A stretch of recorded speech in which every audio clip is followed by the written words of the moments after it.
ಅಯೋಧ್ಯೆಯ ದುರವಸ್ಥೆ. ಶ್ರೀರಾಮ ಲಕ್ಷ್ಮಣರು ಜಟಗಳನ್ನು ಧರಿಸಿ ಗಂಗಾ ನದಿಯನ್ನು ದಾಟಿ ಪ್ರಯಾಗದ ಕಡೆಗೆ ಹೋಗ್ತಾರೆ. ಅವರು ಹೋಗ್ತಾ ಇರೋದನ್ನು ನೋಡ್ತಾ ಮತ್ತೇನೂ ತೋಚದೆ ರಥದಲ್ಲಿ ಕುಳಿತು ಸುಮಂತ್ರನು ಅಯೋಧ್ಯೆಗೆ ಹಿಂದಿರುಗ್ತಾನೆ. ಹಾಗೆ ಹೊರಟಾಗ ರಥದ ಕುದುರೆಗಳು ಸಹ ಸ್ವಾಧೀನಕ್ಕೆ ಸಿಗದೆ ಕಣ್ಣೀರನ್ನು ಸುರಿಸ್ತಾ ಹಿಂದಕ್ಕೆ ತಿರುಗ್ತಾ ಇರುತ್ತೆ. ಆದ್ದರಿಂದ ಬೇಗನೆ ಹಿಂತಿರುಗೋದಕ್ಕೆ ಸಾಧ್ಯವಾಗಲಿಲ್ಲ ಅಂತ ಹೇಳಿ ದಶರಥನಿಗೆ ಹೇಳ್ತಾನೆ ಸುಮಂತ್ರ. ಮಹಾರಾಜ, ಶ್ರೀರಾಮನ ವಿಯೋಗದಿಂದ ದುಃಖ ಉಂಟಾಗಿರುವುದು ಮನುಷ್ಯರಿಗೆ ಮಾತ್ರವಲ್ಲ, ಸ್ಥಾವರ ಜಂಗಮಗಳು ವಿಯೋಗ ದುಃಖವನ್ನು ಅನುಭವಿಸ್ತಾ ಇರೋದು ಕಾಣಿಸ್ತಾ ಇದೆ.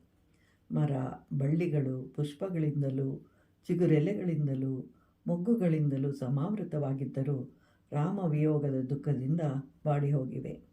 ನದಿಗಳು ಉಪನದಿಗಳು ಮತ್ತು ಸರೋವರಗಳು ಬತ್ತಿ ಹೋಗಿವೆ. ವನಗಳು ಒಣಗಿ ನಿಂತಿವೆ.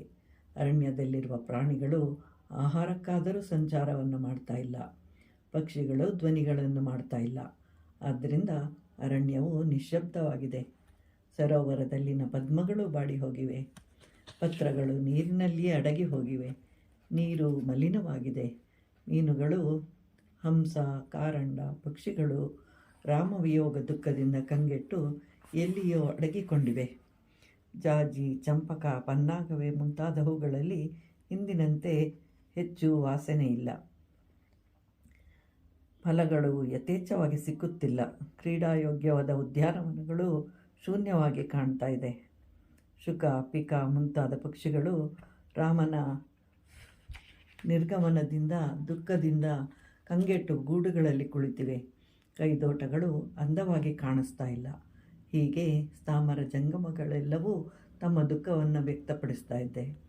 ಸಕಲ ಜನಪ್ರಿಯನಾದ ಶ್ರೀರಾಮನನ್ನು ಅವರು ರಥದಲ್ಲಿ ಕಾಣ್ತಾ ಇದ್ದಿದ್ದರಿಂದ ಪ್ರಜೆಗಳು ಬಾರಿ ಬಾರಿಗೂ ನಿಟ್ಟುಸಿರು ಬಿಡ್ತಾ ಇದ್ದರು.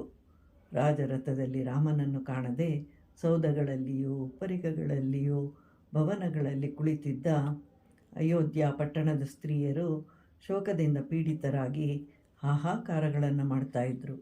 ಹಾ ರಾಮ, ಹಾ ಲಕ್ಷ್ಮಣ, ಹಾ ಸೀತೆ ಅಂತ ಹೇಳ್ತಾ ಗೋಳಾಡ್ತಾ ಇದ್ದರು.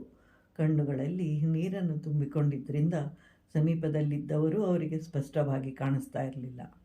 ಇಂದು ಅಯೋಧ್ಯೆಯು ಆನಂದದ ಸುಳಿವಿಲ್ಲದ ಜನರಿಂದ ತುಂಬಿ ಹೋಗಿದೆ. ಆನೆ ಕುದುರೆಗಳು ನಿಶ್ಶಕ್ತಿ ಹೊಂದಿವೆ. ಇಂತಹ ಸ್ಥಿತಿಯಲ್ಲಿರುವ ಅಯೋಧ್ಯ ಪಟ್ಟಣವು ಶ್ರೀರಾಮನ ಅರಣ್ಯ ಗಮನದಿಂದ ಅತ್ಯಂತ ಕಾತರಳಾಗಿ ಪುತ್ರಹೀನಳಾಗಿರುವ ಕೌಸಲ್ಯಾದೇವಿಯಂತೆಯೇ ಕಾಣ್ತಾ ಇದೆ ಅಂತ ಹೇಳಿ ಸುಮಂತ್ರನು ದಶರಥನಿಗೆ ತಿಳಿಸ್ತಾನೆ.